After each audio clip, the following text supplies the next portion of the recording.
Now we are going to study the three stages of computation.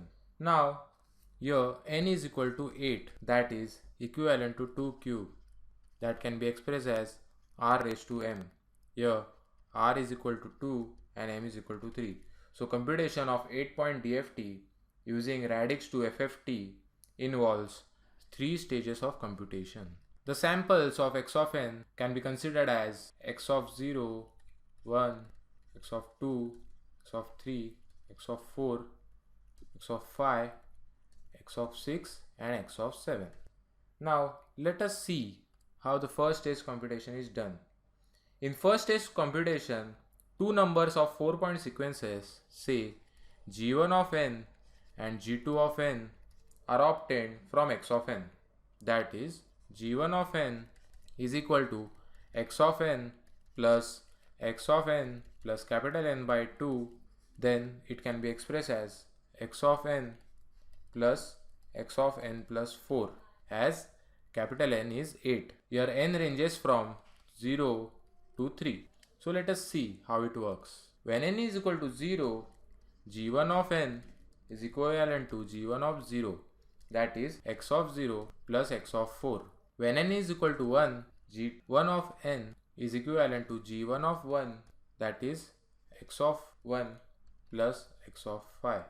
When n is equal to 2, g1 of n is equal to g1 of 2, that is x of 2 plus x of 6. And finally, when n is equal to 3, g1 of n is equal to g1 of 3, that is x of 3 plus x of 7.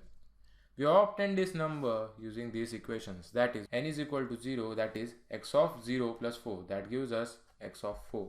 Now we will go for g2 of n, that is g2 of n is equal to x of n minus x of n plus capital N by 2 into wn raised to n. Now capital N here is 8, so we get as x of n minus x of n plus 4, as 8 by 2 is equivalent to 4 into w8 raised to n, where n ranges from 0 to 3. Now when n is equal to 0, g2 of n is equivalent to g2 of 0, that is x of 0 minus x of 4 into w8 raised to 0. When n is equal to 1, g2 of n is equal to g2 of 1 is equal to x of 1 minus x of 5 w8 raised to 1. When n is equal to 2, g2 of n is equivalent to g2 of 2, that is x of 2 minus x of 6 into w8 raised to 2. And n is equal to 3, g2 of n into g2 of 3, that is x of 3 minus x of 7 into w8 raised to 3. Thus we complete the first stage of computation. Now let us move on to second stage of computation. Now in second stage of computation, two numbers of 2-point sequences, let us say that is d11n and d12n, are generated from the samples of g1 of n, and another two numbers, that is d21 of n and d22 of n, are generated from the samples of g2 of n. Now let us see what is d11 of n. d11 of n is equal to g1 of n plus g1 of n plus capital N by 4, that is g1 of n plus g1 of n plus 2 for n is equal to 0, 1. So let us see what values does it take when n is equal to 0 and 1.